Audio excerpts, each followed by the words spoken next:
Hello and welcome to Playing Favorites. I'm Justin. I'm Paul. Hey, Justin. Hello, Paul. We're not talking about Wheel of Time today. I'm excited. Yo. Well, I mean... yeah, well, I mean... episodes of Wheel of Time, please. Very, very excited to talk about those, especially after seeing episode 7. I know. I would love to talk about episode 7 with you right now, but we have to save that. We're not doing that today. We're back to our old form. We're remaking our podcast. We're rebooting it. No, not really. We're remastering it. Doing it.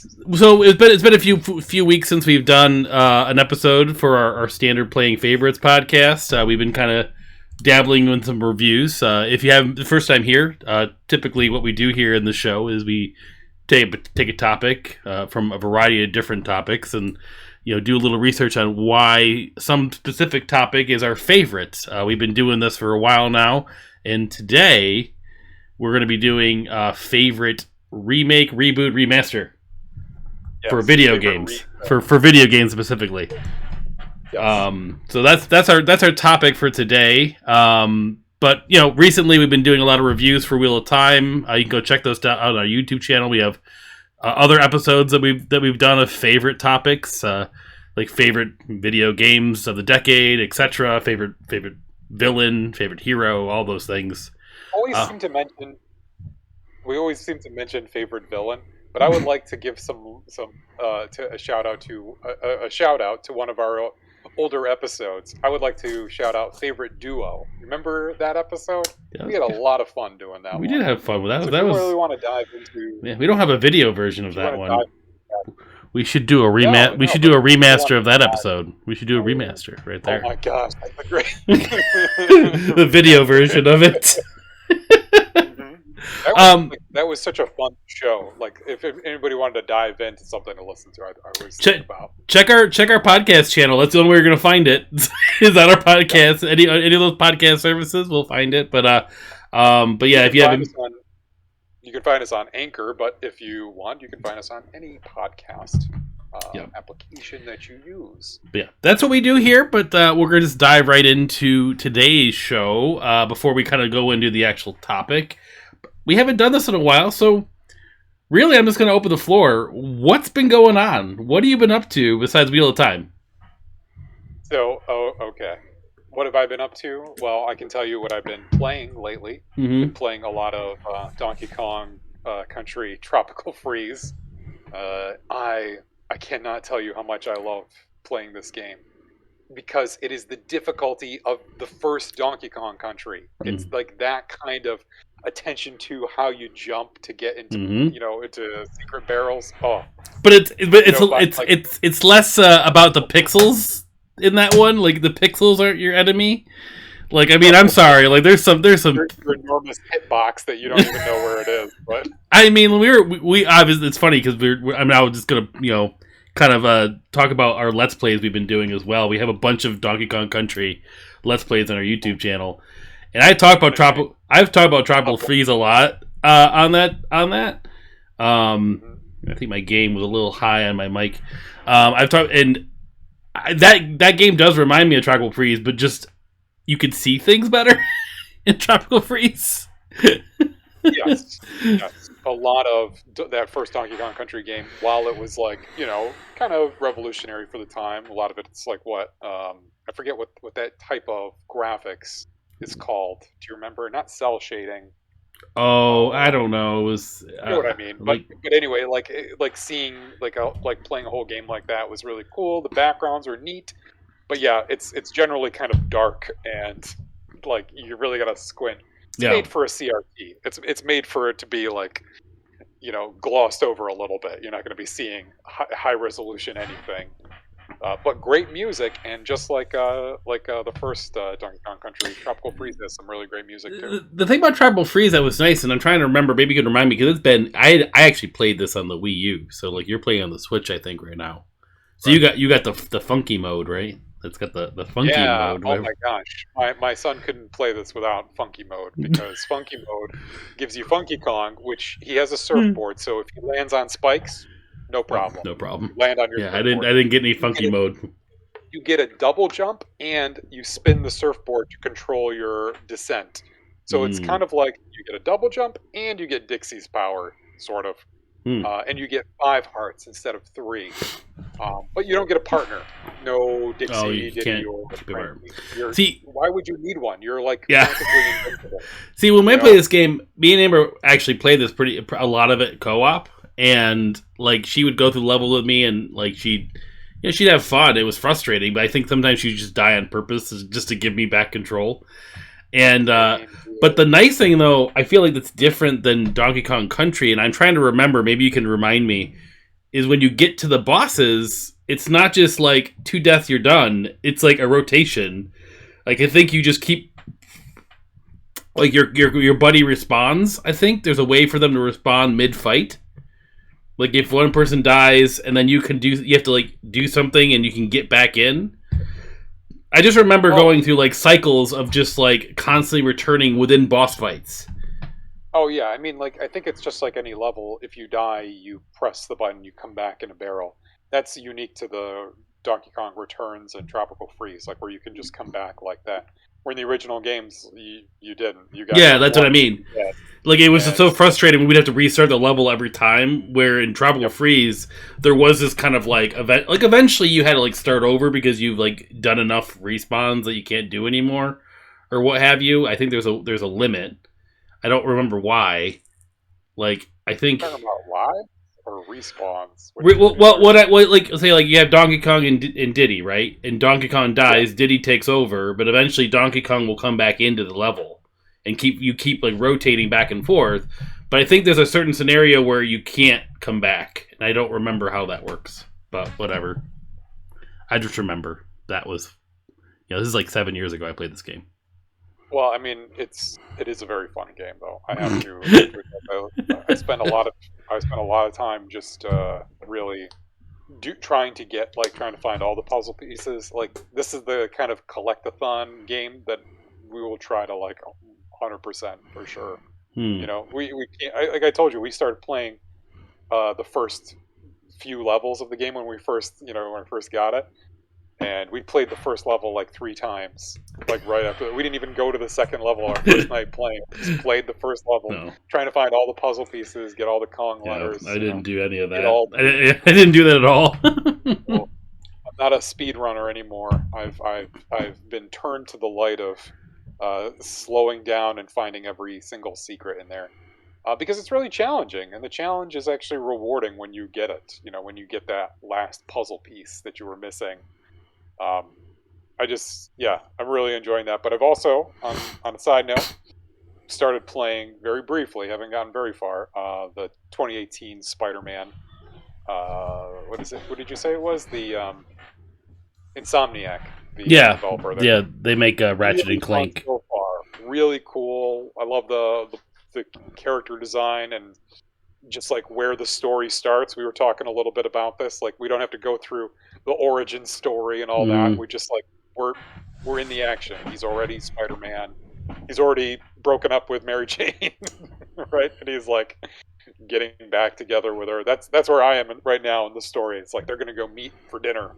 Yep. After I played on Mary Jane level. Yep. No, and then you got the nice the one thing I think we didn't talk about was when he's flying, when he's swinging around. You get the radio stations. You got Jamerson just kind of ranting and raving. Triple J's podcast, whatever the hell he calls it. What did they? I just remember, I heard it the last time I was playing was the what his fans call him, flat toppers or something. I forget. What he's I don't know why. The typical J. Jonah Jameson doesn't understand. Those things they're awesome. I just they get kind of repetitive after a while, but they never repeat. They're always something different. That's the nice thing about it. It is continuously Not really. Huh? You're just not really paying attention to it as much, or it's just eventually it's okay, you've gotten so far in the game where it's okay, it's another JJ podcast, but I would just want to listen to every one of them because they do reference what you've done in the game as you're playing it. Like, he changes what he's saying. It's like, he'll say, "Oh, I heard that this thing blew up because you did this thing in the game." Like, I thought that was kind of neat. But I don't know. I just thought it was entertaining. But no, great game. Definitely. The swinging mechanic is certainly fun. I could do that all day. That's a collectible crazy thing. I 100% of that game. Like, I did every single thing, and it's fun. I found a couple backpacks so far. Oh yeah, those, like your little travel bugs. You would find those here and there. Yep, those are your little collectathon things, and then eventually, if you play more, you unlock like different side missions that can up your gadgets and levels and stuff. And dude, I like that. That's what you're finding are his old backpacks, because he's been Spider-Man for so long, he's forgotten all the places he's just like went shit. No, it's so good. It's just a good game. No, I've been playing. And I think you've joined me a little bit. At least you were. I beat Metroid. I finished the game, nice. So I played Metroid Dread. That's a fun game right there. That's got to be my talk about rebooting a franchise. I mean, we haven't had a 2D. This game was announced in like 2003, and everyone thought it was dead. Like, no one knew it was going to come back. 2003 it was like some random like game, like it was announced like forever. Then they like focused on Prime and weren't really gonna make anymore. I might be saying maybe it was 2013 they announced it. I can't remember, but like, because that was around the time when Prime came out. 2002 I think, or 2004 was when Prime came out, the first Prime game, because it was GameCube. Wow, really? Gosh. Yeah, then the Wii had 3. Yeah, those 3 Wii games that people are very mixed on, especially that Other M game. Yeah, Other M was what people. It was I've heard like mixed reviews. Like, some people liked it, some people didn't. It was like a very different type of game. But they just haven't had a 2D Metroid game, at least a new one, because this is a continuation of the story from all the other ones. Like, I mean, they've remade Samus Returns on 3DS, but like, they haven't made a new 2D game since I think it's like Zero Mission, not Zero Mission. I forget what it's called, but like, it was on the like GBA or something like that. Zero Mission was the rebooting of the original game. Yes, I never had, which was really cool. That's actually, I wanted to give that a shout out in our episode today. Perfect. Because that was I liked it because they basically like they just built a new game. And I think they gave it more story. They just took like the story element and like a blueprint. They used the original game like a blueprint to make Mission Zero. And I actually like that. And it's kind of like the first. That's kind of like the first remake. I mean, I can't think of anything sooner than that. Like that's a pretty. Is it the first one? Because the history of video games was so tiny at that point. I mean, you think about it, you're remaking an NES game. I can't think of any other games that were remade. Like in that. They made River City Ransom. And they remade a bunch of Nintendo games. I mean, I guess Super Mario All Stars. If we're gonna bring it up, I don't want to talk too out of turn. That's a very interesting idea for what a remake is. Like, it's like a backdoor remastered edition. But I beat Metroid Dread. that was probably my most anticipated game, because it came out of nowhere. They announced it at E3 this year. I mean, no one knew it was coming, and oh man, like, I loved it. It was such a fun game. Like, I've been loving like the 2D side scrollers. If I find like a good one like Celeste and stuff like that, like whenever I find like a really good 2D side scroller, I'm all in. Like, the exploration, like, just you got like new abilities at a good enough pace that made it interesting. You know what I mean? You're never stuck.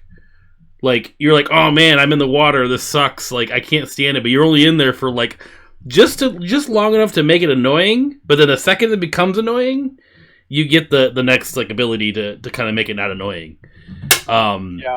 Oh my gosh, I think that's where I'm stuck too. That's where I last played it was being stuck in the water, like trying to fight the what is it, the robot in the water.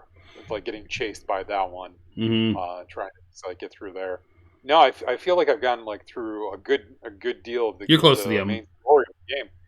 Yeah, and I know, and I got stuck there, and I just haven't gone back to it. But Mm-hmm. every Metroid game seems to like it has the same premise. It's like Samus just like loses all of her gear.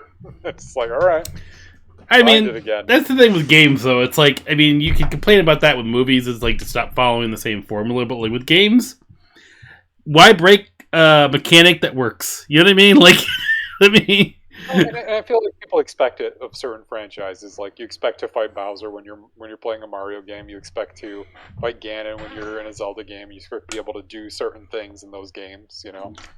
So I guess it makes sense to just have. but this one definitely has an interesting story to it. I mean, it's like it's not crazy, but it's like well written. It has an interesting sort of like mystery to it, and the ending is pretty awesome. I know you haven't seen it, so I won't spoil it. But like, definitely, probably my game of the year. I'm definitely giving it that moniker of games I've played this year / came out this year. So I mean, I don't play every game that comes out within a calendar year. So I'll be talking about some games in this episode that I played earlier this year that did not come out this year. But yeah, Metroid Dread. And before we segue away from our little intro, catching up on things that we've done, I want to give a huge shout out to Arcane. Okay. I know I've talked to this and I've tried to sell you on this show, but I can't stop thinking about it. And every person that I know that I've watched this show, like they have either ones that have hesitated to watch it, like I don't really know. They watch it's like they're just like this show is like this is way too good for itself. Like it definitely they are just in shock of how amazing the show is for this show that's based on a video game called League of Legends, but this has no right being as good as it is. I don't know how to describe it. I appreciate those.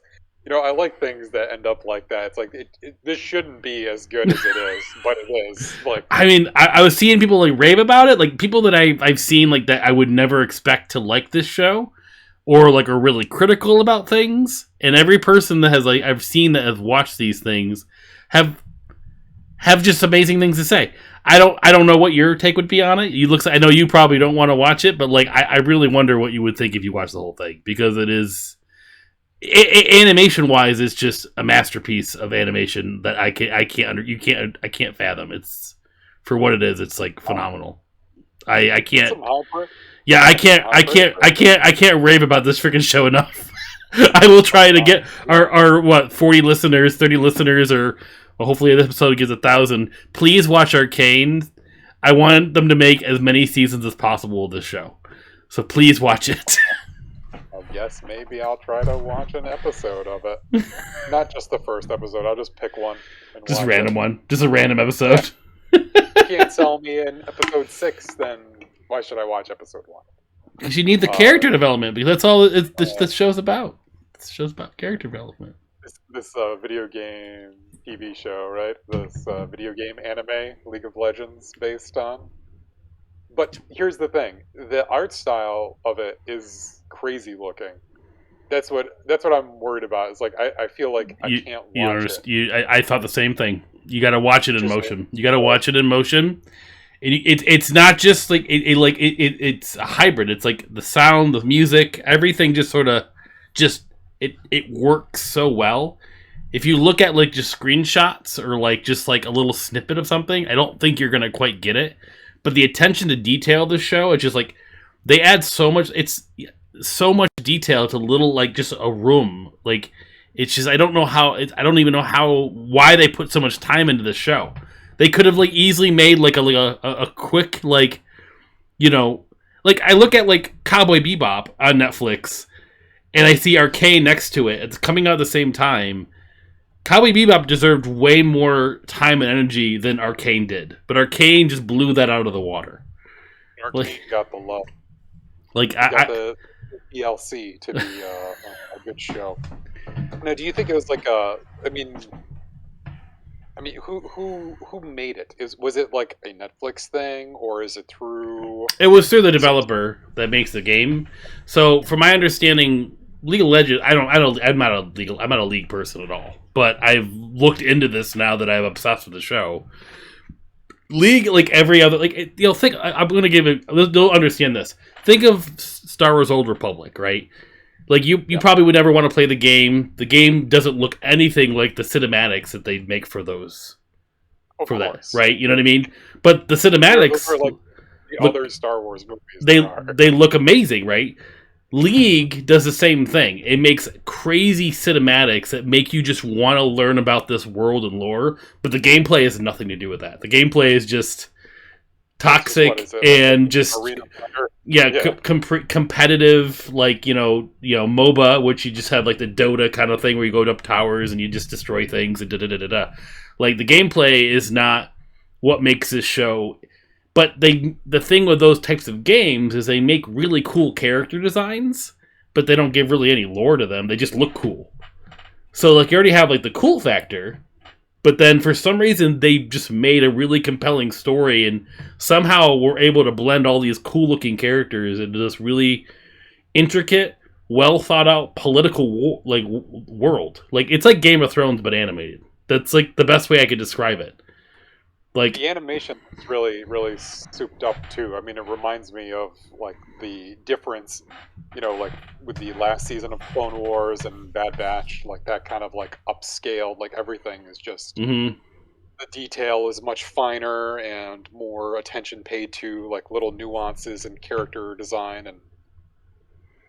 It's just the cinematography and just like I don't know, just like I never, like, even, like, comparing it to, like, Clone Wars, there just seemed to be more intensity of emotion in this show than even, like, Clone Wars, I guess, like, you have a lot of people wearing masks with helmets and like, things of that nature.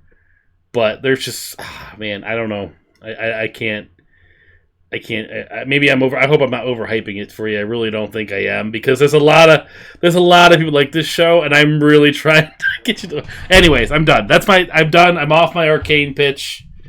All right. I'll never play the video game. I just want season 2 because it ended in a cliffhanger. That's all I can say. If they remaster League of Legends, will you play it? I thought about playing it. I'll be quite honest. Like I looked into it. I found an article of like, what League of Legends game should I play? And because there's like more than one, I guess. Of course.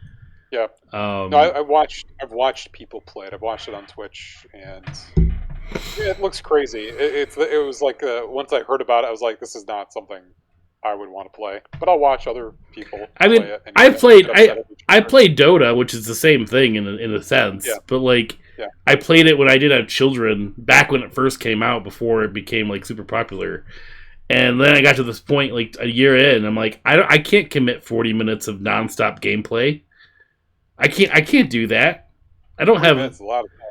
Yeah, some matches last 30. I'm just saying, like, you can't step away. Like, you have to be constantly doing things. It's the thing about. I can't imagine doing that and doing many matches like that all in a day. Oh, I did it like I did it for like weeks when that game came out. So what got us we feels like the age of the era of gaming where we used to play Age of Empires or Warcraft 3. It was very similar. Like just like endless playing of it. Just can't, just the minute the match is over, you look around like, again? Yes, again. Again. Let's keep going. Yeah, it's like amplitude and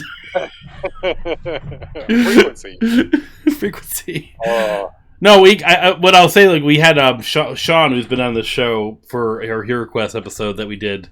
He did a LAN party for his 30th birthday, so we had 6 computers at his apartment, and that was the week that Dota 2 came out. And we all just stumbled upon this game, hearing good things about it, and all we did for 2 days straight just play Dota 2. It was. I remember because you got me. You were like, "You should try it." I think I tried it too. I think I remember because it was free to play. It still is. Yeah, it still is. Yeah. So is League.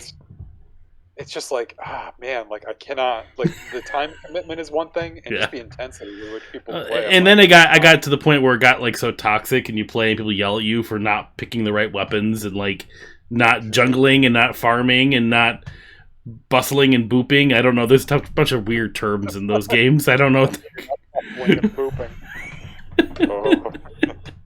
I would love to hear like a 14-year-old yelling at you for not bustling fast enough.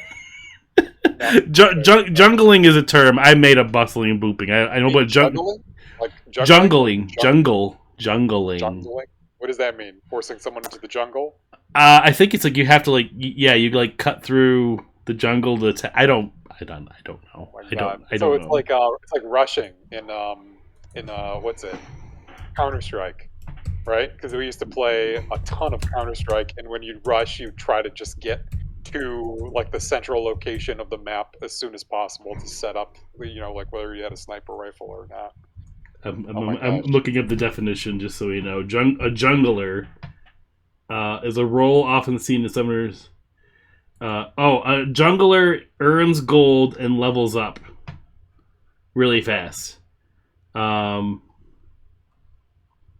Good for them. That's what they do. They jungle. They get gold. They're in the jungle.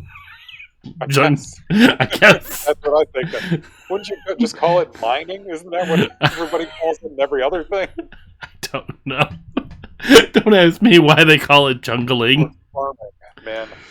I feel like I did a lot of that at the beginning of Tropical Freeze. I went back and farmed for a lot of lives. And then I realized I had like 500 banana coins, and I could just buy them. So I bought up to 99, and I've never gone below. That's funny. Well, anyways, that's what's been up to. That's been our favorite things for the past few weeks, besides Real Time. But if you want to hear more about that, go check our other episodes. But I think we can go to our topic now. I am sufficiently warmed up because I talked about Arcane. So good, and I managed to shout out one of the shout outs I wanted to with Metroid Zero Mission, and there we go. I got another quick shout out for you because some of these, I mean, when we're talking about remakes and remasters and what was the other reboot? Reboot. My favorite cartoon. Yes. Oh, by the way, did you know, I just need to tell you this. There's a local business called Reboot Computers, and it's a computer repair company. Mm-hmm. I think it's the best name ever. It's like, that's where he is right now. That's where, Bob? What's his name? Bob is. Or Enzo, and Dot. No, Enzo is someplace else, Sharpening a stick somewhere in the dark. He lost his eye in the web. I don't. In the web wars, something. Who knows? But anyway, I just want to very quickly. Not all of these things are created equally, and some things that are remastered, like not really much has changed. It's like upscaled a little bit or just ported to a different system. But one thing that I will give credit to is Cave Story, which was a game that I loved and I played on the Wii. It is like the remastered version of it. The gameplay is identical. The visuals are identical. The music has been remastered, though. And if you've ever heard the soundtrack for Cave Story, it's a great soundtrack. So the actual, the soundtrack for Cave Story was remastered for this remastered edition. I think you can get it for the Switch, maybe for Xbox as well, I think. I'm sure it's on all the platforms. That's a popular game. CE, all that. But, oh, gosh. The soundtrack to Cave Story deserves not an honorable mention, an honorable shout-out. An honorable shout-out. It's like a step between. That's funny. Yeah, don't have anything else to say about it. The game is identical. Nothing changed about it. Just the soundtrack sounds much crisper and cleaner and good. Well, how about we do this? Let's take a break before we get to the actual honorable mentions. I think that should be. Oh, sure. Right. Why don't you do that first? We'll take a quick break and we'll come back and we'll talk about our honorable mentions.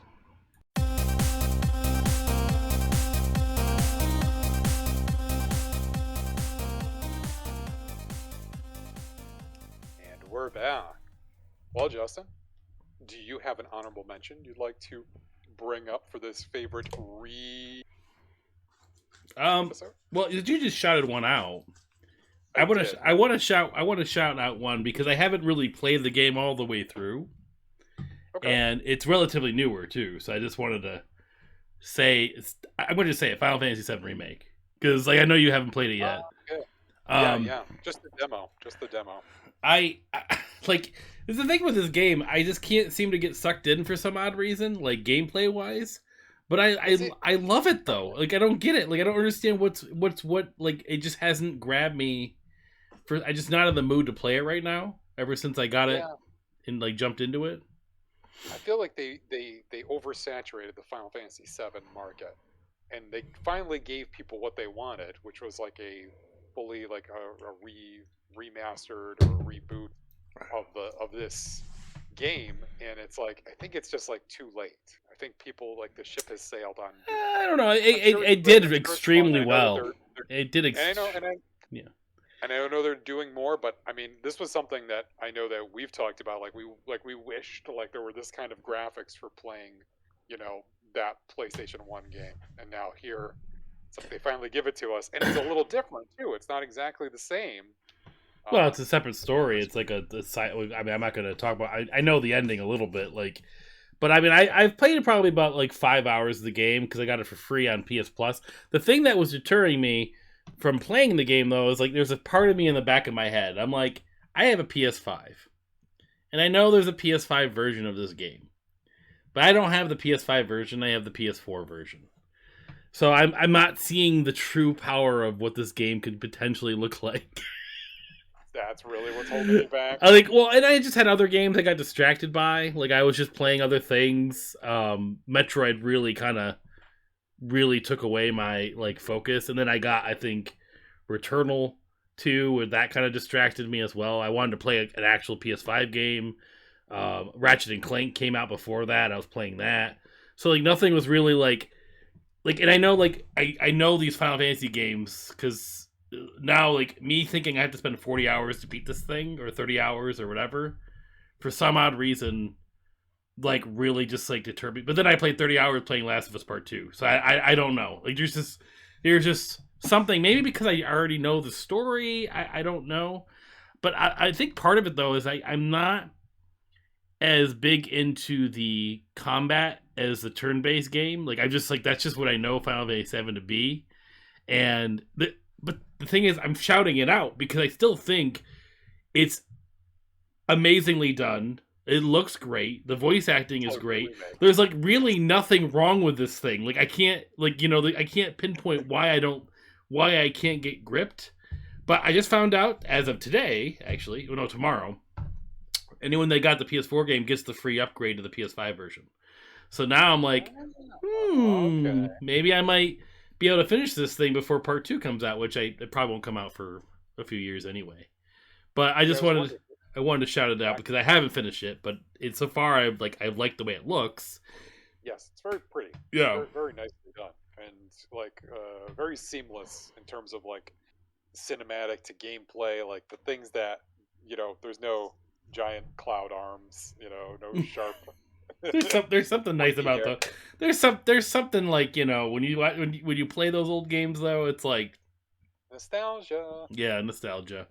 Well, because back then, I mean, that looks great, right? I mean, like I joke about pinnacle of graphics. I mean, like, come on, like that looked great for some weird reason.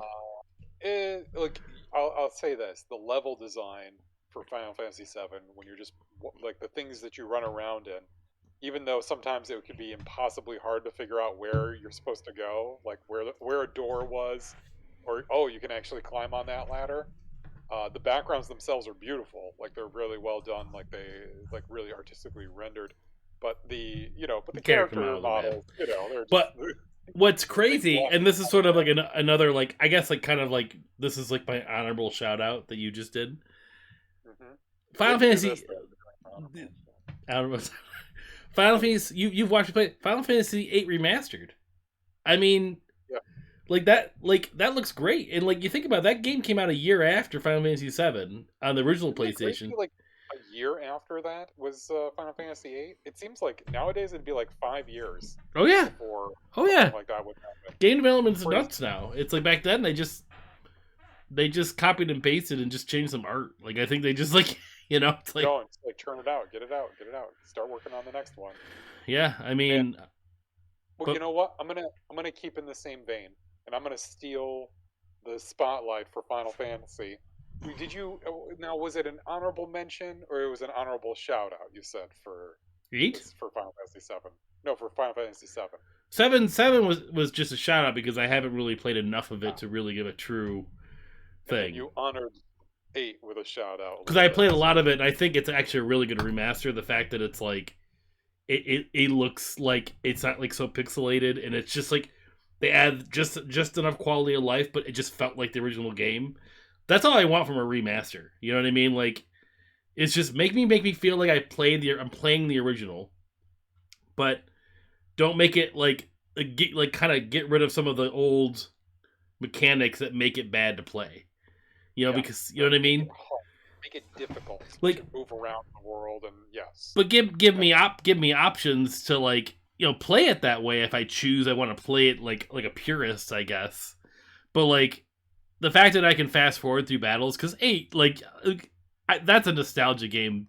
I know it's a bad game for the most part, but I love eight so much. Like it's just like in my heart. It's one of those like games to like that like just like speak to me. It's like whatever I've talked about eight before, but like the remastered version is great. That's all I want to say. It's just like it just okay. the fact that I can see it on an HD TV without being blurry and just play it handheld on my Switch. That's all you needed to do to sell me, and then give me fast forward through battles. That's all I needed. Oh, man, the fact that you could fast forward through that, yeah. Okay. Well, I was just gonna shout out. I guess I can make this. This is a shout out. I was considering this as an honorable mention, but I really don't have much to say about it. Final Fantasy VI for the Game Boy Advance. It was the first. Oh, It okay. I was the didn't think only about that. Final Fantasy game I bought for the only role playing game I bought for the GBA. And I specifically got it because I heard that they had made cinematics for the game, and Not that was GBA. really the only, Not GBA. yeah, not GBA. Yeah. So when the time came to play it, and I was just like, when is it going to happen? When is it going to happen? And then find out later. Yeah, I think it was PlayStation. Yeah, it was the Uh, PS1 version had and I the did like a cinematics. few a mutual friend of ours got it, and so I just was basically like, can you just show me? Can I just watch, please? Can I just see the cinematics? I've been trying to see it. So I finally got a version of the game to play for the GBA that didn't, that would work because I didn't have a Super Nintendo anymore. So it was nice to have that again. But the cinematics that I did see in the PS1 version of it were really cool. They were interesting, but they're all very, oh my gosh, like very early 90s, mid 90s CGI. All the Yep. character models look very similar. All the faces look basically the same, just like, oh, this person has long hair. This person has short hair. I watched some of those cinematics, but I just I can't quite remember. I think I lost my Did I just go dark on it? There I camera. am.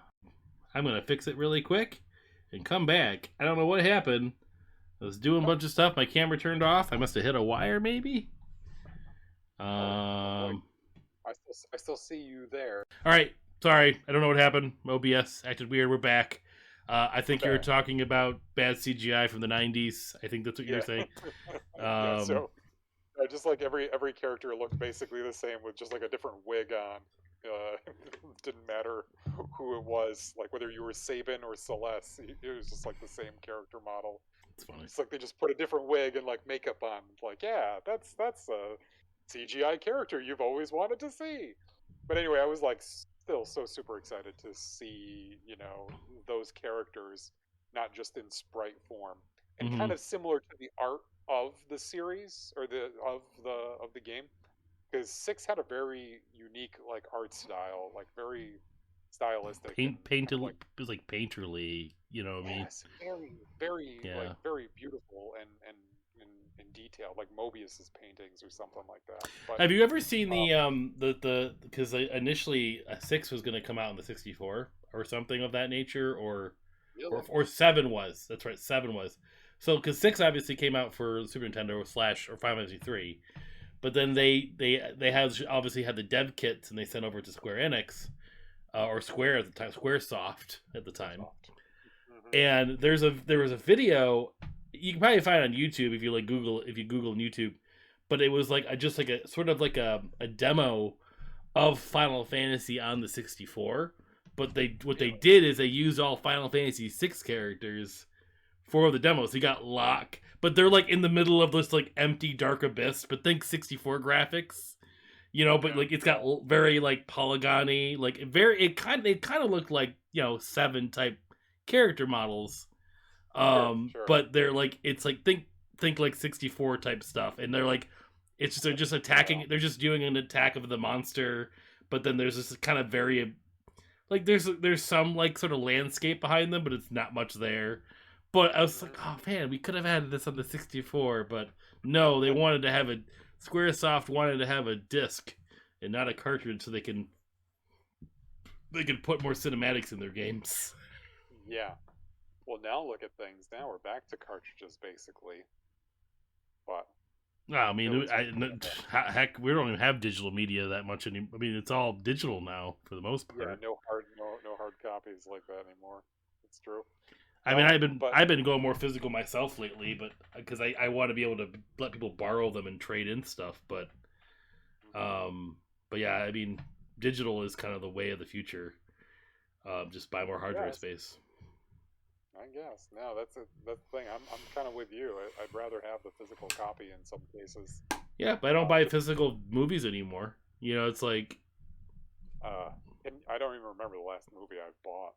To tell you the truth, Might have been some random thing that we're like, we want to get this. Might have been like Best in Show. Mine was The Last Jedi. I feel like because I was trying to buy all the Star Wars movies. I can't think of any other one I would have bought because I didn't buy Solo, and then I didn't buy Rise of Skywalker. I bought that digitally, not knowing it was going to come to Disney Plus. So, oh well. I remember I bought that digitally because it was the weekend COVID started, and they decided to release it early. And I'm like, I'm buying this. I don't know what the world's going on with the world. I want to watch Rise of Skywalker now. Well, that was my shout out to Final Fantasy VI, and I think that might be the last time I ever mentioned that particular game. I feel like we've brought it up in at least 6 episodes, but you didn't mention we never really mentioned specifically said the GBA though. Like that's how I beat the game. Because me too. Like I'd beaten it on the Super Nintendo, but my Super Nintendo was gone. It was no longer in my possession, and so when I had the chance to get a copy of it, I did, and it was really fun playing through it. Mm-hmm. And not playing it on an emulator, like just actually playing the game. See, I played it on the Game Boy, the GameCube, like Game Boy Player. So like I had the GBA version, but I got to play it on the TV still because I would use the Game Boy Player.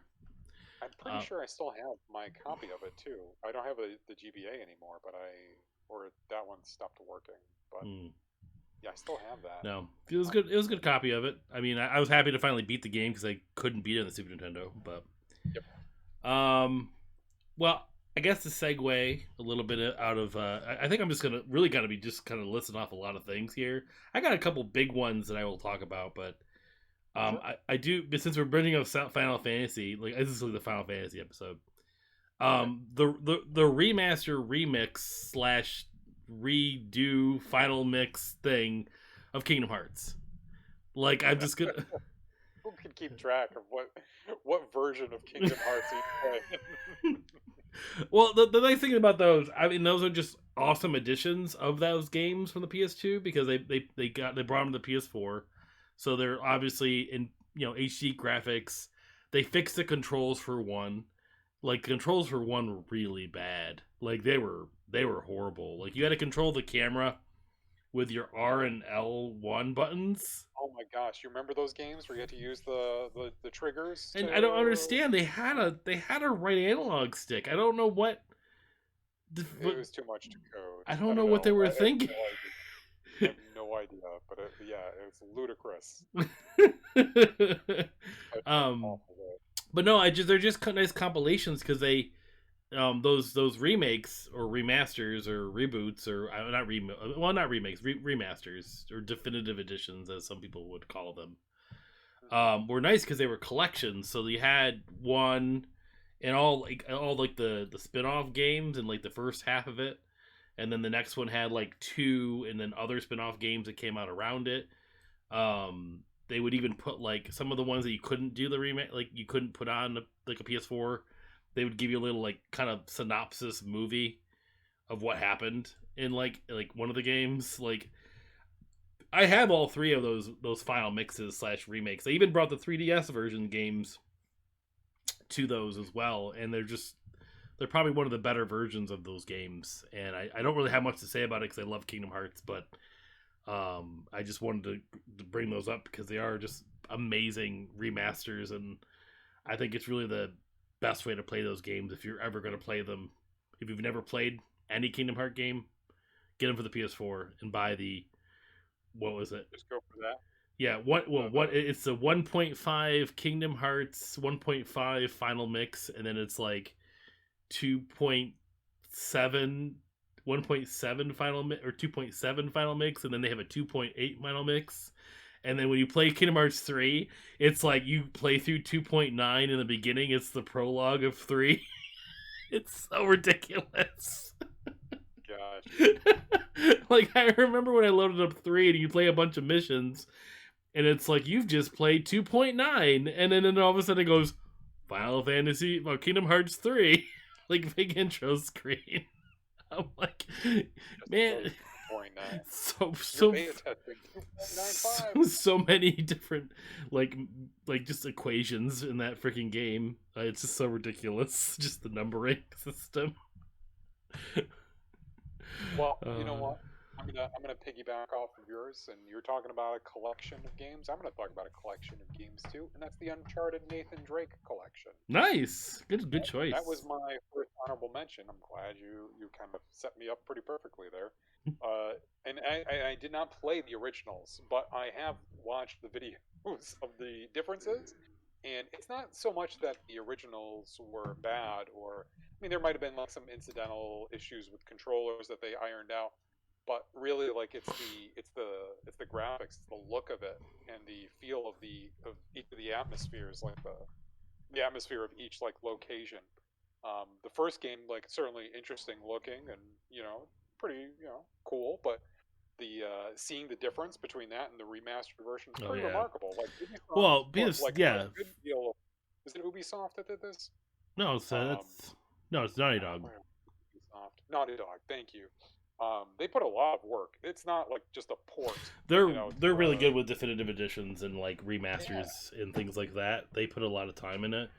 You can speak to that with the Last of Us series, the Last of Us definitely, like the version for the PS4 was so much better than the PS3. But that's the thing, like they make really good looking games, and like the Last of Us was kind of different because like they released that the last year of the PS3. Like, literally, it came out the summer before the PS4 released. And the same thing with The Last of Us 2. It came out the last year before the PS5. You know what I mean? Like, but Uncharted 1, I played it on the PS3. And, like, I still thought it was fine. But I definitely, when I finally played it, because it was sort of, like, in that launch window of the PS3. Like, the very early years. Out on that very new machine too. A very expensive new machine.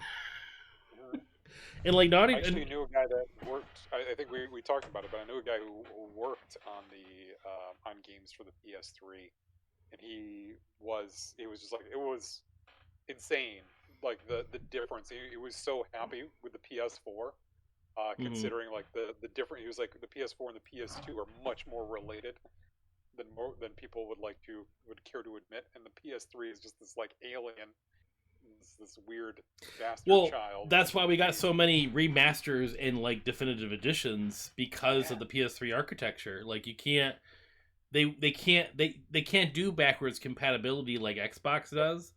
That's why they brought up this whole PS Now with streaming of PS3 games or releasing them in collections like the Nathan Drake collection, because there's just no way to play the PS3 games on the PS4. No way to do it.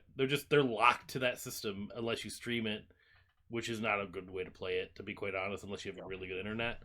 But I'm excited you brought up Nathan Drake in the Uncharted collection, because I know you got into that first game and then you kind of fell off middle of the and I second got a game. little bit through the middle of the second game, and I've always kind of considered going back to it, not even like starting the second one over, just getting back into it.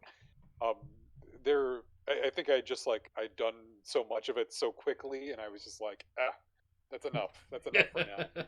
I've been thinking about it a lot actually lately, and like when It's we were ready for this episode, that was like one of the first things that came to mind, and got me watching some of the videos of the differences in the way the game looked, as well as just like the little details that the developers put in. Like nobody needed like this desk or whatever it is, this piece of furniture, to look even more like a desk, but they managed to do it anyways. It's like every little like nuance that they could change, they did, mhm. and I really appreciate that. I tip my cap to Naughty Dog and their attention to detail. I would if anything, like with Uncharted, like with Naughty Dog in general, like it's such an interesting studio. Like just to kind of touch base on just that studio in general, because they started off making like Crash Bandicoot games, and then they moved to like Jack and Daxter, and then they make these relatively well received narrative, like the first really big narrative game called Uncharted. And like playing the Uncharted 1, 2, 3, then going to Last of Us, then going to Uncharted 4, like playing them as order. It's weird just seeing like a developer just get better every time or improve. Like it's Oh, it's very interesting. Like just watching, like I guess the narrative aspect of things. Like I always like 2 a little bit more than 3, but like I don't think that makes 3 like a worser game. I just kind of enjoyed 2 a little bit more, just personal preference. What? yeah, a worser game. Yeah, I know. Whatever. Just the first thing that popped in my There- head. but like I Yeah. there were so like it reminds me weirdly of Rareware, like back in the day. It's like they could do no wrong. It's like they took on different styles of gaming too. It wasn't just all like platforming. You had narrative games, you had shooters and racing games. Yeah, it's rare when you see a developer getting, again, rare, getting better, better and better in each outing.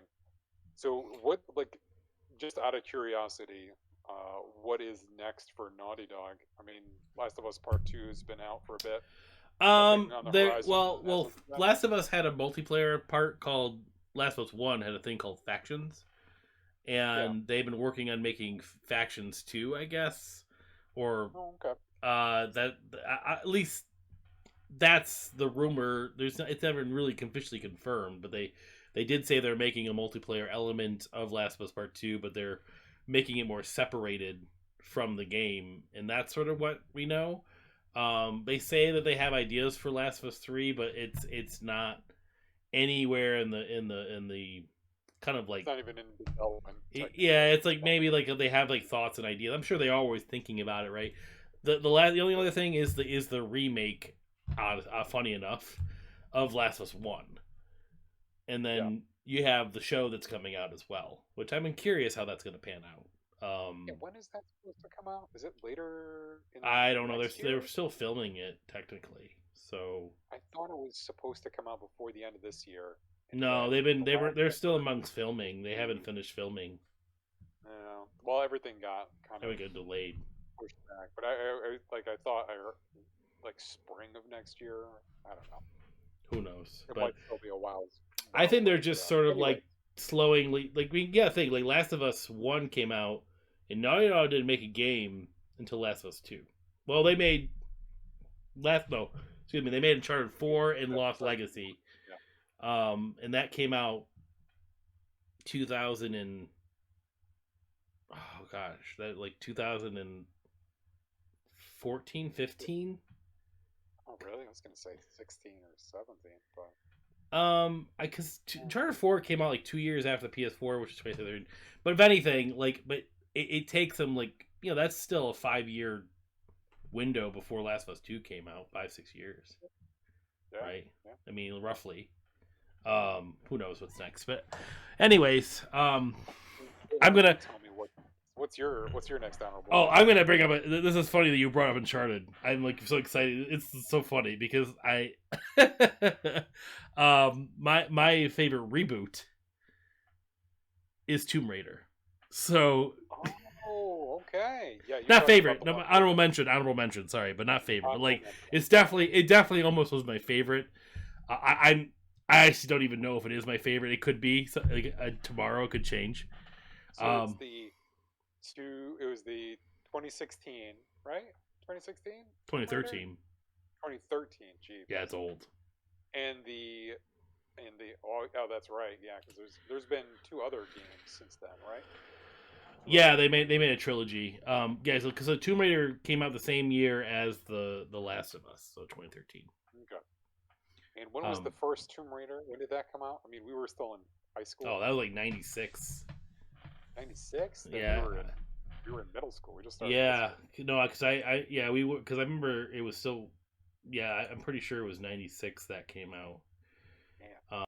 But this is Crystal Dynamics, which is owned by Square Enix, which I think is hilarious. But I still cannot in my head associate games like Tomb Raider with Square Enix. It's so weird. Like SquareSoft was just like the Final Fantasy developer for the longest. That's all I ever considered them. But then they made a movie. And then they went out of business. Oh god, yes. Was it the movie that did it? Was it the movie? Yeah. Oh yeah. It was definitely the movie. It was definitely the movie. They went all in on that freaking Hollywood budgeted movie, and oh man, it just flopped hardcore. It flopped hardcore. Have you ever seen it? Oh yeah, I went to theaters to see it. Oh, did you really? Yeah, I went to theaters. I liked it. I at the time I thought I think it's you popcorn is delicious moment with that movie. Well, to me, I'm just I kind of was a little disappointed. I guess if I think back to it, it's oh, they kind of reference Final Fantasy. I was but I think there's also a part of me that's well, this was in the movie theaters. That's kind of neat. We got a Final Fantasy movie in the theaters. Yep. I guess I'll accept it. It looked pretty. People here watching it. It looked cool. It looked pretty amazing. For its special effects wise, I'm wow, this is the future of movies. We don't need actors anymore. Oh my gosh, all the stuff that was being said around that time when that movie came out. They went hard in the paint, man. But they. Oh man. Well, I think there was a thing around that time too, where they're the actress model or the character model of the actress was going to be an actress. They were going to make that character model become an actress that was in other movies or very something. That terrible Al Pacino movie called Sylvia or something, where it's a virtual person becomes an actor or actress. Yeah. Yeah, we're talking about Final Fantasy a lot in this episode, aren't we? I mean, well, they remade and rebooted and remastered lots of things, so it's hard seriously not to bring them up. But gosh, that movie is awful. Ooh. It really, I watched it at home. I mean, we rented the DVD of it, and it's just it couldn't make heads or tails of half of the plot. I don't know what the hell is going on. It was cool looking. I have to give you that. Yeah, I mean, it was definitely a technological achievement of filmmaking. We all have the same question: why isn't this based on any Final Fantasy that already exists? I know. The only thing that I think that made sense was that there was the Earth was giving mana to them. I don't know, the spirits within. The spirits within. It made me think of Magic the Gathering, the card game. It's oh, this is how we draw mana from our mana pool. Oh, that's terrible. That's terrible. But so, all right. Anyways, yeah. So I didn't talk about Tomb Raider yet. Yeah, no. Final Fantasy. So Tomb Raider, the initial Tomb Raider came out in 1996. I double checked. It was made by Eidos Interactive, by the way. Yes, with the Yeah. owl soaring out. I love that logo. Like Tomb Raider, I mentioned Tomb Raider a little bit in our favorite games of the decades because I just that game got me at the right time. I mean, I loved the original Tomb Raider too. So like, cause I had a PC back then, and I think it came out to PC first. And I was like, I remember seeing the cover art and box art, and I'm like, I should buy this game. Probably not for the right reasons, but you know, of course, every middle school boy who saw that. But it wasn't just like to me though. It wasn't like just the boobs necessarily. It was the fact that the box was a triangle. I think was like really kind of neat for some reason. But it was like a female James Bond, and I think that's what made the story like interesting, and even the cutscenes, interesting. The cutscenes are really nice. Blocky with her and the butler dude, I forget. I don't know his name. But I mean, like there is this kind of like they knew how to start like a franchise with that story. They really got people interested. They had a very appealing protagonist, of course, to 12 and 14-year-old boys, but not 13-year-old boys. I don't know why I said those two numbers, but he just had like this appeal, this mysterious appeal to young pubescent males. Because like, I don't know. I mean, that's because that's where a lot of games are directed to, right? Back then, that's all the games were directed to. If you're watching this on YouTube, you can see our Playing Favorites logo, and they were boobs like triangles like that, man, like Jesus. Our logo. Sharp. But really, like the gameplay though was interesting. It was cool. Like I mean, like whatever. But like I love that game. I would play it. I love the puzzles because it was a puzzle game. Really, I mean, like with some shooting and dodging and like really slow jumping and platforming. Like it was like, I mean, it was such a bad made game. But like back then, I've never seen anything like it. So like to me, like seeing the T-Rex come in the cave, which makes no sense now you think back to it. Like it really is like seeing the T-Rex though and fighting a T-Rex in like an underground ruined cave was such a cool moment, and like getting through it felt awesome. Like I just loved it. But anyways, the reboot on the other hand, like really just like fleshed out her character, like really made a good compelling origin story. It showed her a little bit more inexperienced, like story wise. Like she, unlike like the movies and all the other things that we see, because they made a ton of games that were mostly bad. Like they think mostly a lot of, you know what I mean. Like I don't even think I ever played another Tomb Raider game after that first one. Like I heard like so many just bad things about it. Kind of wanted the second one, but it just looked more of the same. Then the movies came out, and I'm just like, I don't really care about this stuff. I mean, I watched the movie. Like I went to theater for that. Terrible sequels, terrible movies. Yeah, yep. But like I'm just like, okay. But then when the reboot came out, and I saw the trailers and like it being on the PS4, late PS3, as because of the PS3 game initially. It came. I think there was a PS4 version right after, but like, I remember seeing the E3 press conference. I'm like, oh man, this looks really, really good. And then I would hear like reviews and stuff, and I jump into it and get it. I don't know, just something about that game. It just had just the right enough of platforming. It looked great for the time. The acting was really, really good. The cinematic, it was very cinematic. Unlike Uncharted, though, it just had a little bit more. I don't know, like that survival element really rang true with me, and but they didn't. I feel like a lot of people used to complain that there wasn't enough tombs in the game. I'm like, they had like, because she doesn't really raid any tombs. Show me the tombs. Show me. But they had like little like side things, kind of like Assassin's Creed, where you find little side mission rooms for puzzles and things like that. And I love it. Just made me think of the puzzle, the original one, with better graphics, better acting, better voice acting. The gameplay was really cool with being like stealthy, using a bow and arrow. Having like not like the crazy like double wielding gun of what you're used to. Eventually you get that though. When you get it, it's like, okay, she's becoming Laura Croft, Yep. and she's just scared the entire game, but goes through like these crazy cinematics and like Uncharted type moments where you're like falling down. You're being chased by boulders and falling Yeah. down rivers, and but But it then like, shows you like how that character gets created, right? Like how you get yeah, to. like even at the end, like I always joke, it's like she's gone through so much because she's surviving on this island, doesn't have any like she's been like shipwrecked, like her clothes are like slowly peeling away, which it's done respectably. I think it's not like done in a kind of any kind of like it's not Oh, bedraggled clothes. it's not like Padme in episode 2 being attacked by a cat, like uh, Yeah. but like You could have just left it. It's not like Padme in episode 2, period.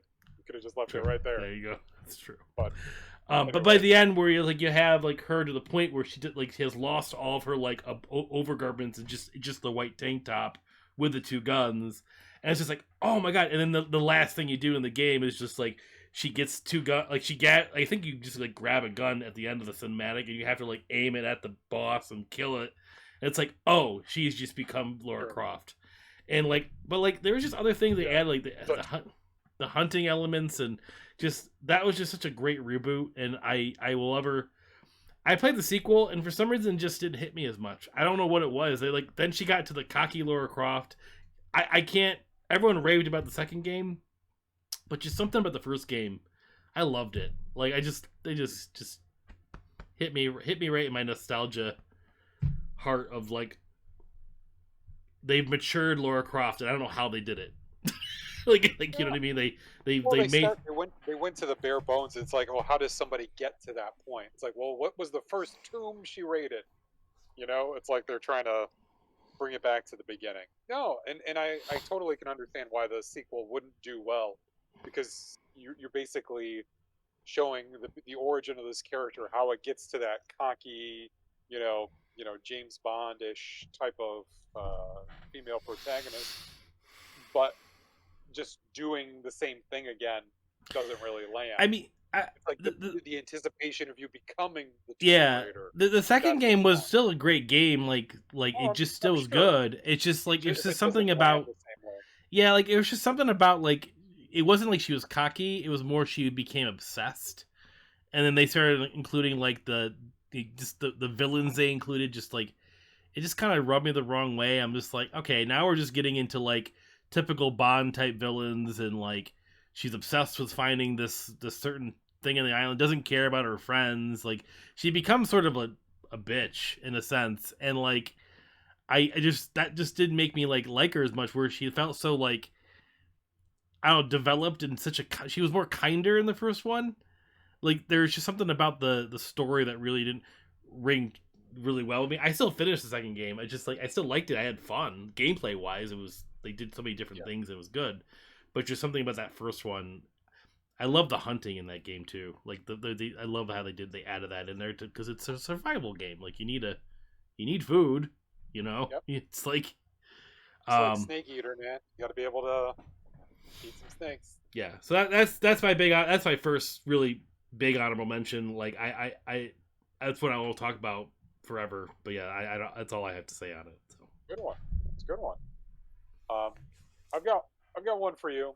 It's not too much to talk about it, but I just really love this game, so I do have to give it its due.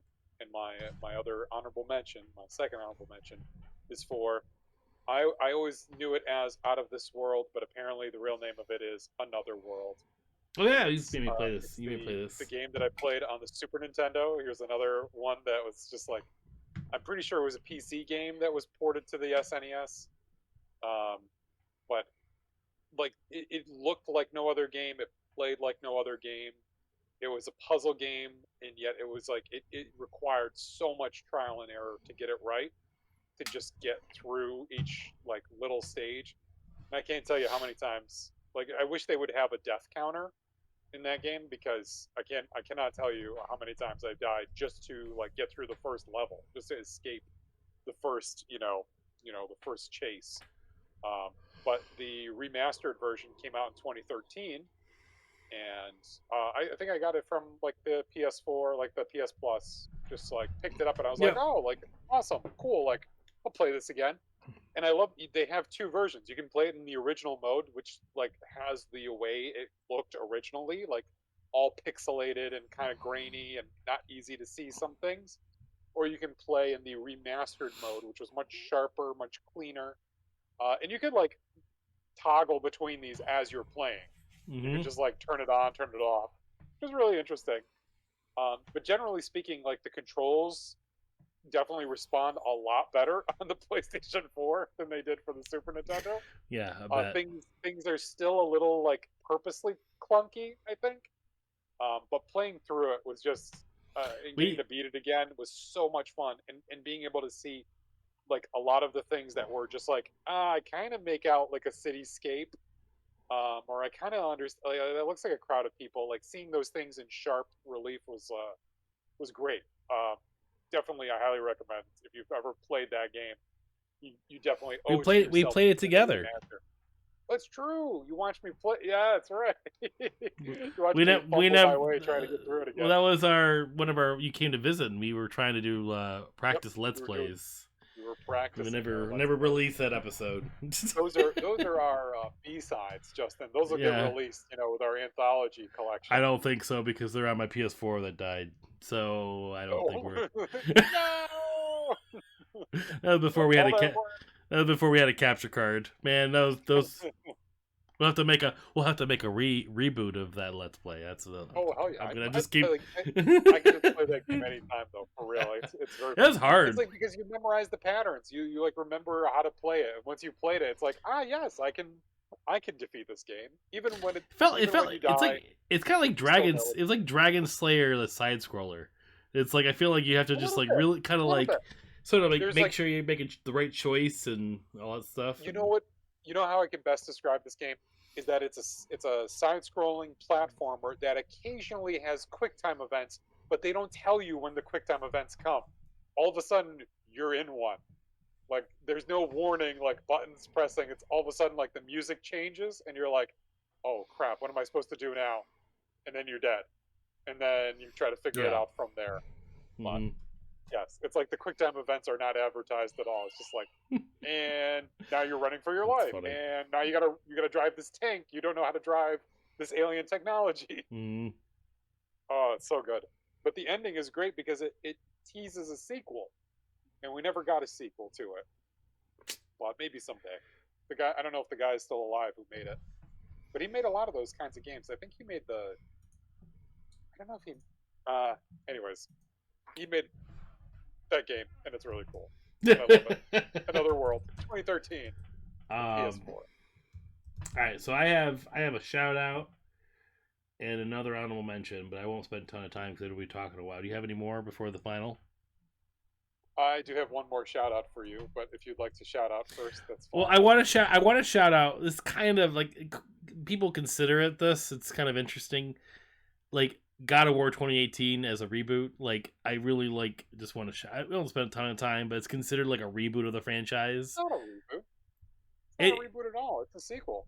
It Well, is God of people War 4. consider it like it's like they consider it a reboot technically because it's the gameplay is rebooted and they kind of refreshed it, No, no, no, modernized it. That's no, kind of how they look at it. That's how they look at it. I don't know. no.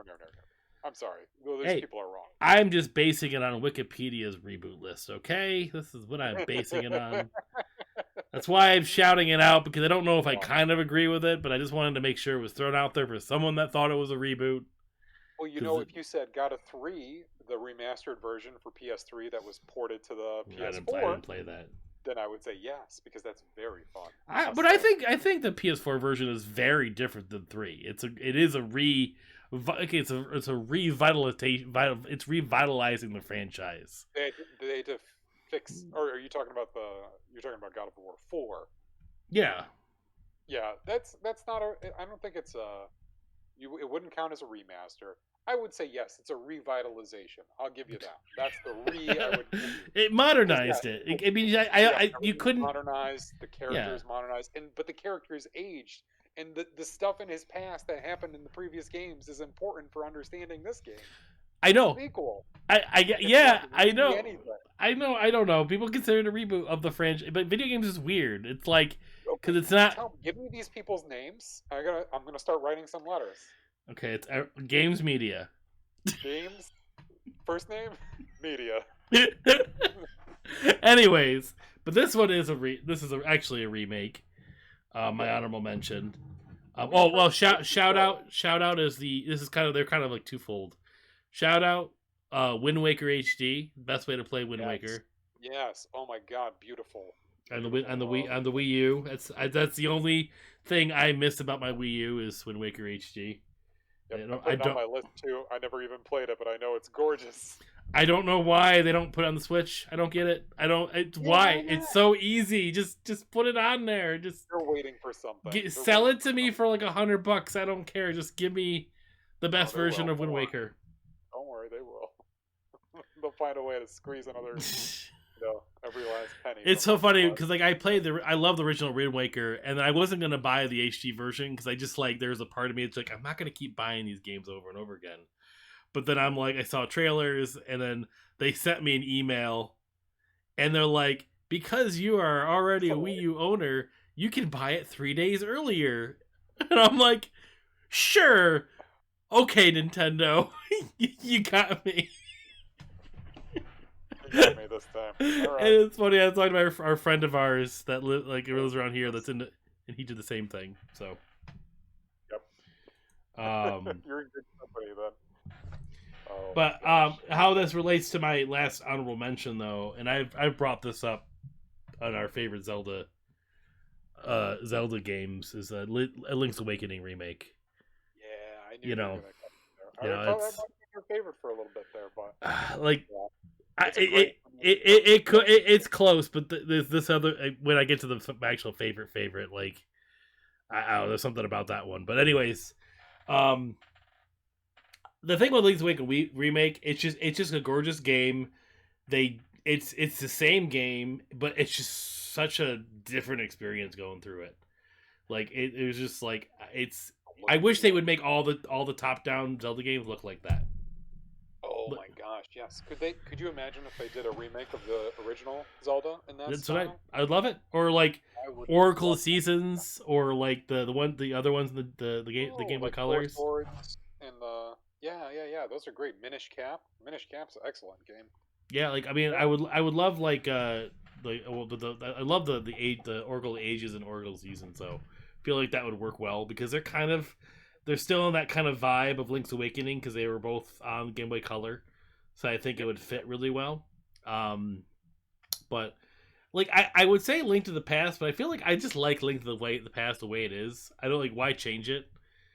Yeah. And then you have what's that one? Well, I didn't play this one. It's the only one I haven't played, but it's the Link Between Worlds. It's sort of like a That game is super fun. It's kind of like a re.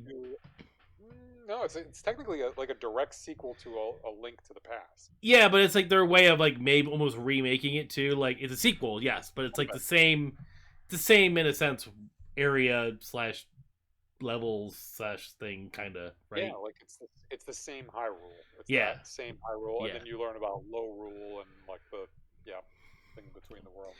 But play it, man. It looked great. Yeah, Link's Awakening remake though. Oh man, I'm so glad I bought that game. Like I was so excited when I saw it. I was like overjoyed because I loved Link Awakening in the Game Boy Color. Like I had like the DX version, which is I guess like a remaster of the original version, like because it had colors, like because it's on the Game Boy Colors. There's an extra dungeon because there's a color dungeon that's in the game. Because they added an extra dungeon just because like how it had to do with like colors. Like you couldn't beat the level without the colors of the Game Boy Color. Oh, good. In which they kept that level is kept in the remake, which I thought was really kind of cool because it's like a bonus level that you do. So you don't need to beat the dungeon to beat the game. Like it's just a separate dungeon that you play.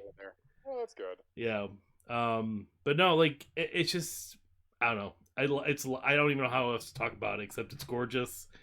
It's great. Some people complain about the frame rate for that game for some reason. I don't understand people with frame rates. I'll never get it. People are crazy. That's all I could say. I mean, if it's noticeably like lagging, and I mean, we've played games where just before a cutscene's about to come. I don't know if you remember this, like especially in the PlayStation 1, PlayStation 2. Like just before a cutscene would be coming, you'd all of a sudden you'd hear the disc going crazy, Yeah. and all of a sudden the characters would be like, "Ooh," like they Yep, start yep, slowing yep, down. yep. Like, oh, something's cooking, something's coming. I loved explosions in this. I love explosions in the 64. Like it would just like particles would just be slowly falling around, and it was like Turok 2 was Turok 2 was so bad with that. Like it was just such a bad game for like explosions. It's like Yes. but That game, oh my god! Especially the second one there, the Turok. What is it? The Wars? yeah, Advance Wars. Advance Wars. That's the multiplayer game. No, two. But Turok 2 was like, yeah, it was just Turok 2. Yeah. There's some oh, subtitles. Yeah, Cyberbore was great. They tried to remake that game, and I was all excited, and I guess it was really bad, so I didn't get it. Oh yes, I remember for Xbox too, right? It was fun. I think it was on both, but yeah, I don't remember. It was 360 though. I don't remember. It could have came with PS3, but anyway, I got one quick quick shout out here before we segue to the favorites. Vigilante 8. I don't even know what this is. This I have no idea what this is. This game for I think PS4 and for PC. Vigilante 8? How is this a remaster if it's a sequel? No. There was a sequel, but no, it's not a sequel. It's there weren't 7 other Vigilantes before this. Oh, okay. Vigilante 8 refers to the 8. V8 engine, like a V8 engine. You get it? I got the picture on my the boxer. How is it? Now that you see it, I have no idea what this is. It's described as an automotive combat game. So it's Twisted Metal. Basically, guns, rockets. You get upgrades and stuff. It was, why I always remember this game is because it had such an interesting, very political story. Like I never. Like Twisted Metal didn't have like much of a storyline to it. What about it? It had a great story. He had a guy with an ice cream truck and a clown costume. Come on, very yes. It's just like our current. It's just like our current politics. It's exactly the same. Exactly the same. But Vigilante 8 actually seems like where we're headed. There's like a oil conglomerate that is trying to like own all of the oil interests and it's like a post-apocalyptic getting close to the apocalypse. But was this remastered somewhere? It was for PlayStation 4, I think, and for PC. Really? Maybe I've never heard of this game. So. I was so excited when I saw that on the list because I remember playing it for PlayStation, and it was pretty fun. It was fun, but the story was what was funny about it. It was like, like a group called the Coyotes is hired by Omer, which is like an oil conglomerate that wants to own all the oil refineries. So they're going around destroying oil refineries, and you have to stop them. You become part of this guy. His name was like Convoy. And you join his group. I don't want to call them Mavericks or something. They might just be they're just the Vigilantes. And I think there's 8 of them, and they fight with their cars. It was fun. Nothing to write home about. They remade it. It counts. Okay. Well, do you want to just dive into our favorites? Is that what we're doing? We good? Justin, sure. Would you like me to tell you what my favorite is, or would you like to go first? You can go first. That's fine. My favorite remaster is Shadow of the Colossus. Remaster and remake, because there's both. I guess it would be the remake. The remake was the PS4. The PS4 version one. Yeah, remaster is what I played the PS3. You had the Eco and yeah, I was gonna shout that Like, out, yep, but I didn't think about it. I forgot. which is cool, but they figured so much stuff out for this. Yeah, They I solved heard. so many problems that we had. It was really a lot of it was just control issues, just the controller, because the game itself beautiful, Yep. and the game on the PS4 even more beautiful, even more detailed. You know, sharper, cleaner, more of like it felt like a lived, like it felt like a world. And I know like a lot of that game is about, you know, isolation and being alone and just kind of like in this wilderness looking for colossi. It still felt like there were living things there. In the PS4 version, you get to see like, oh, here is, you know, like this beautiful verdant landscape, and yet there is nothing. It made the game kind of land more. I feel like just playing through it, um, with better graphics, to be honest. Yeah. And the controls are so much better, so much better. I can't tell you how many cliffs I've fallen off of just because I couldn't grip it right or time. Team Eco is never really good with controls, and like that was the remake Oh, wasn't made by Team Eco. Like that oh was really? is made by they're like Naughty Dog. considered like the Naughty Dog. king. The people that it's called Blue Point. They're like the kings of remakes. So like Oh, did they do that Double Dragon Neon too? the no, No, no. okay. They remade Dark Souls or Demon Souls. They Demon remade Souls. yeah Yes, Demon Souls. The rumor is that they're remaking a Metal Gear game. That's the big rumor right now because I've they heard they are the working on something. best Metal Gear game is getting its own, like like they're remaking, from what I understand, the original story of Metal Gear from the pre Metal Gear Solid, the NES version. I don't know. There's a bunch of I rumors got for my that. fingers crossed. It's a good story. That's a big boss. But yeah, I've always wanted to actually dive into the remake for Shadows of Colossus. I'm glad that you actually have brought that up because I didn't get a chance to play the remake, but I've heard such an amazing amount of things for that version of the game.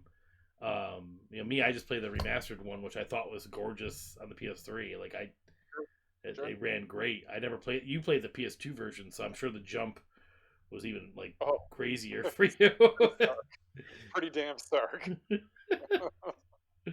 I mean, just the when the first Colossus comes in, I mean, like I know what happens, but still, like even just playing it with better graphics and better, I don't know, resolution, just it Did it makes make you everything. better at the game? I think so because I was used to playing it the hard way. Uh, used to playing a very like I feel like a slightly more difficult version just because of the controls. Not all that much. Maybe I'm exaggerating a bit. The controls were. Yeah, I I didn't mean, the really like a drastic PS, difference with the controls, but maybe no, just subtly enough, you know. The PS4 controller and just the way controls have evolved have just become more and more intuitive. But PS2 at that time was as intuitive as their controllers could get, and it worked. Like at the time, I wasn't complaining about the controls.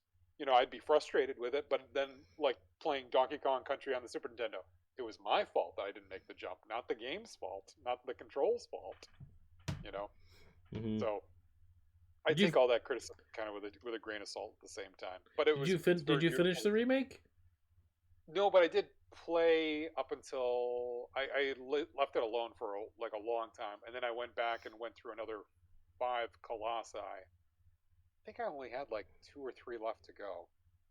But again, I got to a point where I don't know, life intervened. What is your favorite Colossi? Have we answered that question before? Like I like the one that's in the desert where it's like flying around. That's one of That my one I was just going to rings say there's true. two. That one is great because it's an aerial battle, which is awesome. There was one that I hated that was an aerial battle. It's in the lake and like it just Oh, you didn't like jumps. that one? Oh, Oh, I I like that one. hated that one. Oh, you have to time that just right. Oh, but when you I get it, did such a oh, bad so job of that cinematic one. though. It's beautiful. Like when I'm you see sure. this enormous thing coming swooping down at the lake at you, and then you jump on it, and then you're up in the air. Like for you know what we could do. I mean, it didn't seem like terribly long ago, like playing that game when it came out for the PS2. Not too long ago from that, I was playing Final Fantasy 3 or 6 for the Super Nintendo with Yeah, sprites, you know, and here I am jumping on a giant bone, you yeah. know, bird Well, colossus. that came But my out. That came out like the Oh, end of PS2's life cycle, I yeah, think, too. towards Like it the end was of the life towards cycle. the Yeah, it end. was like a year or so ago. But I don't know if I have to say like what my favorite Colossi was. I think I really actually like the end one too. It's difficult, but I like it because it's so huge. But the one dude with like a stone sword, I guess he's also enormous and at the top of a platform, and you just have to wait for him to like swing this Mm. enormous sword, and it's difficult. I just liked his design. He kind of looked a little doofy, but it was very aggressive at the same time. What was your least? Would you say that that one that was flying was your least favorite? I just remember it being the most frustrating. I guess like least, and it's been a while since I played it, so I don't remember them all. But that The one, smallest one was my least favorite, if you remember that. which one? The smallest one. He's like the size of maybe like a buffalo, but he's like a cat, like a wild cat almost. You have to like burn him, Vaguely flip him onto remember his it. back, and break his shell. Oh God. The But ones that just anyways, really ring true the most are like the first one that you see. That one just of sticks out. course, of course. The one with the desert, which I just remember like just it just looked cool. I just have like this visual of like just seeing him on his horse and just the Yep. sun is just hitting it just right, and I just remember seeing it like looking really cool in that lake one. Like I honestly can't remember any of the other colossi that well. The sword one kind of I remember a little bit, but like it's been too long. Well, I mean, like there's the turtle one who raises his, legs, and you have to shoot the bottom of his Yeah, I hooves. kind of remember those. Like it's like it's They all weird kind of because yeah, a they lot of kind them of blend just together. yeah. I gotta replay that game one of these days. Just so there's no time to do anything. No, but if you Um, do, I suggest the PS4 version. of course, I don't even have the I don't have the original PSP version. I traded back in. I would Yeah, play. it wasn't a real recommendation. I'm chilling I'll though. just wait for the PS5 Oh, version. yeah. Whenever that comes. Yeah, you get the PS4 version and wait Get for my them to tell you that it get comes my with the 60 PS5. frames per second. Why not? Like we'll do that. All right, Justin. What was your favorite something remake, reboot, This is remaster? this one I actually played earlier this year. I had to think I forgot that I played it this year. I played it back in February, Ooh, and it came out in 2019. I think, yeah, hmm, 2019. Um, and I had played the original. People mostly would play this game on the PlayStation One, but I okay. actually played it on the Nintendo 64 because they ported it to the 64. I think I know First I'm gonna say that the N64 port of the PS1 version was great. Mostly was it the ran better version. well. It ran well. Yeah, There was no I loading can. times. Yeah, it's on the cartridge. There's not much loading at all. Resident Evil 2 Yeah, remake. yep. Like, you know what? Like, I was thinking about when we first thought about this like topic. I honestly kind of sort of like was thought of this game initially, and I thought maybe an honorable mention. But every time I think about that game, like I bought that game on a sale, on a whim. I've been wanting to play it. I had loved the original one. I had never played any other Resident Evil game except for Code Veronica. Really? I played Oh, Resident Evil 1 at my cousin's house, like watching him play with them, kind of a thing, making fun of the bad acting and dialogue on the yes. PS1. And then obviously didn't have a PlayStation 1, so it's like kind of hard for me to play Resident Evil games. I didn't really have access to them. And then when they ported it at 64, I got like super excited. I'm like, I am buying this day one. I had to play it, and I played the whole thing through, and I just had a blast with it. You know, it was a good game, and you look back, and the graphics are just sort of like really like, you know, they're what they were, you know. They're, But they're okay for the time. Like they're good for the time, though. I yeah, mean, but the fact really. that we had like voice acting on a game and like things of that nature, and I remember getting scared in that game. It just like there were moments that freaked me out playing Yeah, it at like sure. 11 o'clock at night at dark. Just but I can't do that now. How did I used to be able to do that? I don't know. I can't do that now. I can't play those games at night anymore. it's I was because your really kids are scared of still that. young. You'll get back. It comes back. I had the same problem. Like my kids are a little older, and somehow I'm just like, you know what? I miss doing this so horrible horror things. But like, I feel like everybody played two. I played one after the fact. I had played the first Resident Evil at a friend's house, like your cousin's story. Like I played it a little bit. I'm like, oh, this is so Mhm. cool. And then um, played Resident Evil 2 uh, at a friend's house, and then I didn't actually beat it, but I finally got to play through all of Resident Evil 1 when I got a PlayStation 2 and used the The backwards PS1 disc. Yeah, backwards compatibility. exactly. Got to finally play and beat the fucking big snake at the end. Sorry, pardon my language. That snake sucks. I never beat it. You're not supposed to. You just get the thing from behind it and get the hell out of there. I don't even know what snake you're talking about. I never got that far. All right, big like flesh-colored weird. It's like the end boss basically. Oh, but like I remember like just like it was funny because I'm replaying the remake, and I'm just like, the game is drastically different looking. Like it looks like completely different looking game. You wouldn't even think it's the same game if like people didn't know it was a remake. If you like I showed you a picture of the original and showed you this game, it's like they look so different. Like you're doing third person shooter perspective versus sort of like, I don't know, what would you even call Resident Evil games? Like it was like it was like almost like a walking simulator like type thing. It felt more like an exploration game like Myst or something, where it's just like you're controlling the walking. Like they put too much control in our hands. It was a tank control. Early games. Yeah. They call them tank. Well, they call them tank controls. Yeah, like the way you move, like you can turn, but to go forward, you have to do this. It's like that's the only way. That's the only way they could. Yeah, that's the only way they could like they could replicate horror. It was because it's like you can't respond fast enough, so it freaks you out. How do I do? What's the button for that? How do I move? How do I move? Before you know the first zombies. It's like you'd be like this, and there's a zombie behind you, and you have to like go like this. Yes. Like, oh my god, so awkward.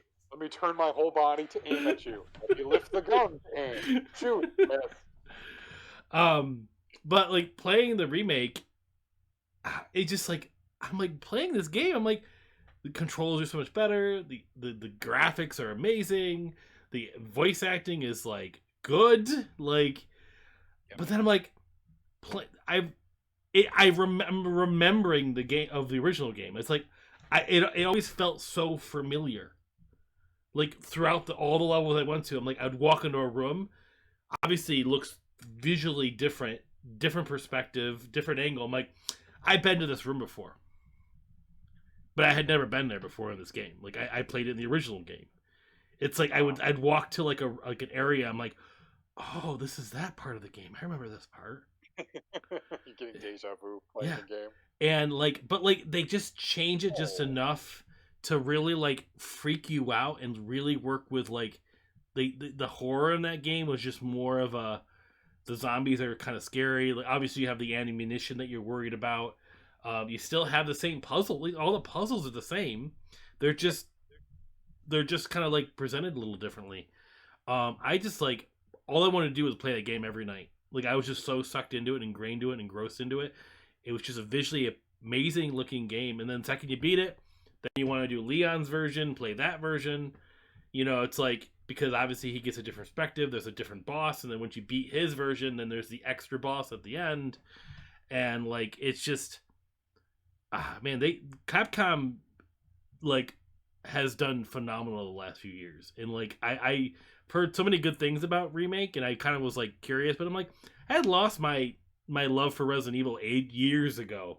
Like the movies were like popcorn horrible films, but I couldn't even eat the popcorn. The popcorn was not delicious. I like the first Resident Evil movie for some reason. I don't know why. Again, I was just accepting it. You know, I was like, I like Mila.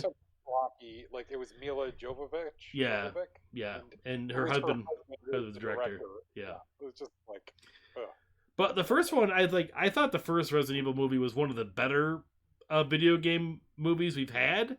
Like we didn't have a lot of good ones. A little bit to the storyline, right? Yeah, like it did some stupid things, but like it was okay. Like I was like, huh, it was all right for a video game adaptation. I mean, all we've had so.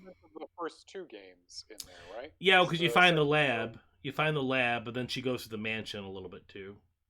Yeah, but I don't think you get you don't get the police station. I don't think that's like the second game. Resident Evil 2's movie was horrible though. Like I was like, I went to the theaters for that, and I was just going like this the entire time. Like I was like, what? Why?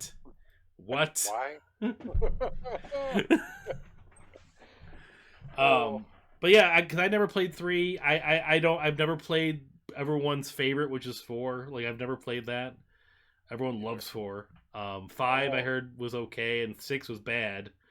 I guess 5 was so interesting. I don't know why. Like 5 intrigued me because it took place in Africa, like someplace in Africa, and just like it had like some team function.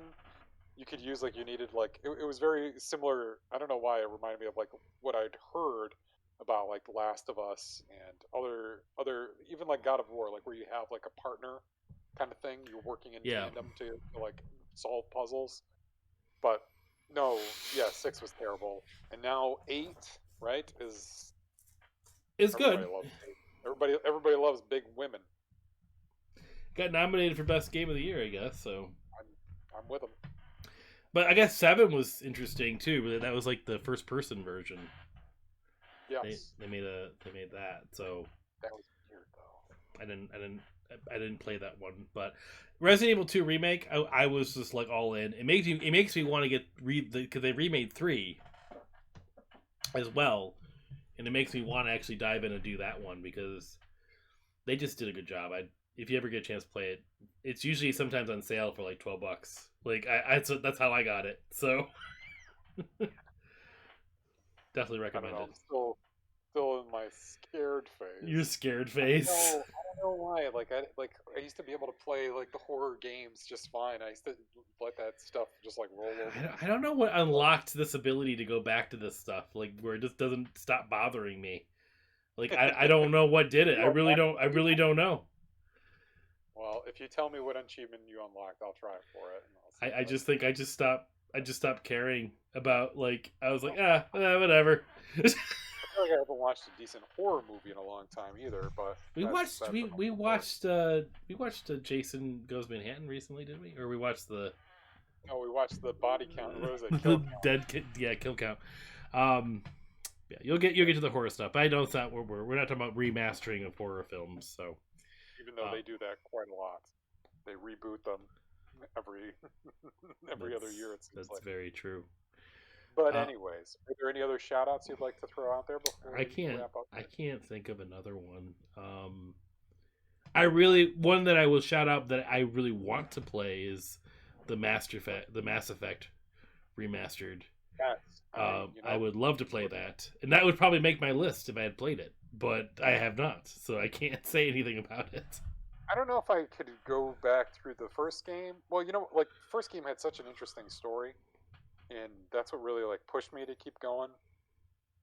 But a lot of that, I don't know, like the combat was a little clunky.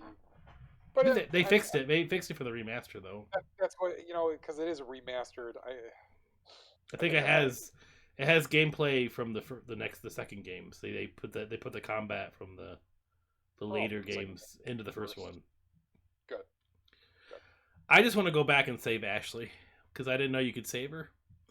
I'm really sad that you couldn't. I didn't know you could save her. She died, and I was really sad. She was my love. I just want to save Ashley.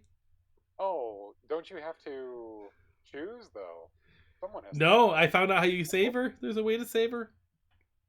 Oh, not the first game. Not the first game. I'm talking about the secretary in Mass Effect 2. Like you're your secretary. Yeah.